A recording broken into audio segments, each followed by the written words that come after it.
and sailing towards new and as yet undiscovered horizons in learning. So the first example I'll show in just a moment will come from the Open University, BBC. I'm sure many of you know the Open University. I spent 8 years there from 1989 exactly, for 8 years setting up interactive learning units, research teams within the BBC and Open University to teach using the very first interactive tools. And it was a real eye-opener for me to have the privilege to lecture on BBC Two television to 6 million viewers who were all learners at a time. And then also an equally startling challenge to realize that none of those 6 million students who were reading my book and watching the videos and doing all the exercises could respond. There was absolutely no interactivity. So this first example starts from lifelong learners of all ages, but who had at the time in 1989, very recent history, no way to talk back. Okay.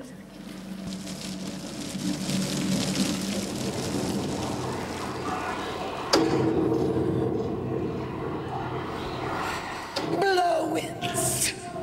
Crack your cheeks! The main thing about playing games is, in the first instance, games release a lot of energy. People throw themselves all over the room and hey, hey, hey. You ask just people to play tag and they go, ha! And so that releases energy. It's pleasurable. If you put actors through technical exercises of pelvic whips or things like this, these situations are anxiety prone. Whereas with games, they appeal to an area of the memory that has pleasure in it, that's pleasurable. People enjoy. It's pleasurable. And then, again, as I said, with the thing that's underlying Shakespeare, you come out of that into the darker and more complex areas. So it doesn't matter if you're not interested in Shakespeare, but this was the very first truly interactive tool that reached 6 million students per year since 1989 and is still available. And the basic idea was that every student... And what have you got to do with Shakespeare? Should recut their own scene. How can we play with the plays today, bring them to life and make them mean something new?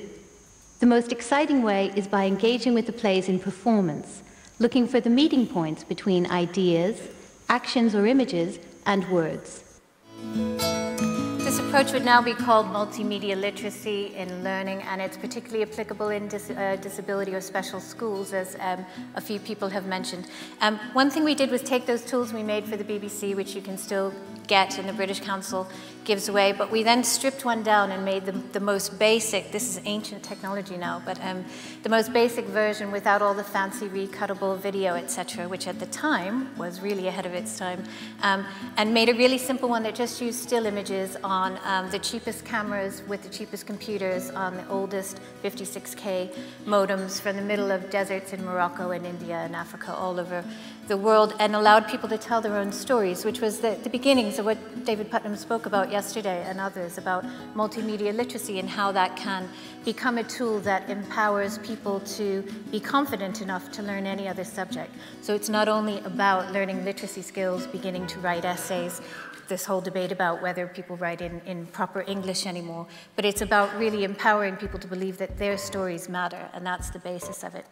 From that, I want to move from what Clive Barker just spoke about empowered, embodied learning, to a couple of examples about disability work. And again, it doesn't matter if you're not interested in disability or dance, but my points here are much more simple, that in practice-based research, which is what I would advocate all of us engage in, and many of us do, it's so important to actually literally put yourself into the frame, so that if you're not using the tools that your students are using, you really can't understand how their minds and their ways of learning are changing. So this is just at the speed of light a range of physical experiments I did with dancers, actors, technologists, and a mixed ability group of able-bodied and disabled dancers. The point is really to show how our embodied learning is connected to our physiognomy, our or physical frames.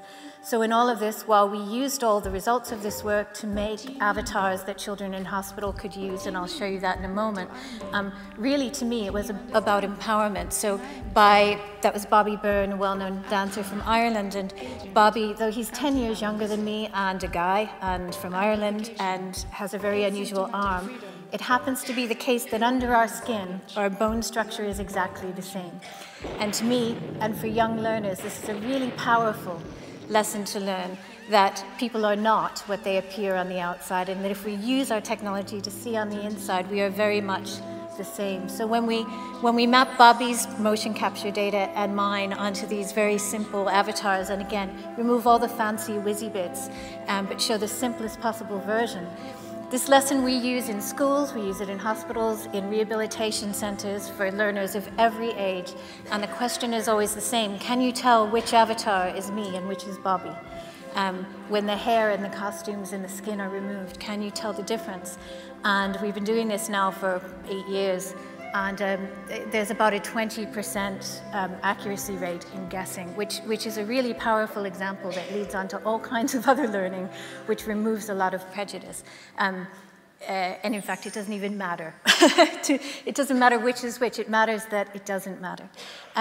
So to move from that into what we do with some of this kind of data. And this is used now not only in performance classes, but in all kinds of literacy classes, and also in math, science, and technology classes for people who want to make virtual environments, which I'll come on to.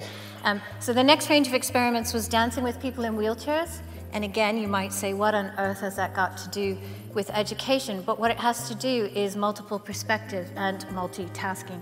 So we use some robotics, a robot whose eyes are webcams, so the child or the learner can see through the eyes of the robot, and some of us dancing for those who can't, but with avatars that are mapped onto the bodies, so that it's always the disabled person in the frame who activates the transformative change, who leads the choreography. So this is whizzing by. This is some work we did for the Special Olympics, but the point of showing it in an education conference is to show that, again, whether or not you're interested in dance and movement, these very simple early color tracking and motion tracking screens enabled us to work with learners with cerebral palsy, spina bifida, Down syndrome, and the leading engineers from MIT and the Media Lab and Stanford and NYU, all as one equal group. We weren't a them and an us. We were one team working together with Keela and you two at the Special Olympics to perform a show which everyone made together, but which was led by the people with disabilities, 16 young people from across Ireland. The results of that work have fed into a number of e-learning tools, virtual environments for healing, etc., but it was the kids who led it. That's the point. So what you're seeing here is just a few more examples of perspective, and it's really about multimedia literacy, examples that the kids came up with of how they want to see from the robot's point of view, how they want to then have that available to them on screen, how they want the robot to move for them if their bodies don't move, or for me or someone else who can move, to move for them. But then they want to write the story, which in this case is about a butterfly that flies free from the screen when the person in a wheelchair triggers that, that activity. So when we went to the World Summit to receive the award for this work, it was Audrey here who led this particular performance, and it's always, again, the person with the disability who controls the rest of us, but from whom we all learn and then are able to apply the lessons that we've learned to the next technology tool for learning, whether it's about dance or Shakespeare or English literature or math or science or whatever it might be. Briefly then, we've applied all of that work to some work in hospitals for young learners who are stuck in hospital all the time. One of those projects is called HOPE, which stands for Hospital-Based Online Persistent Pediatric Environment.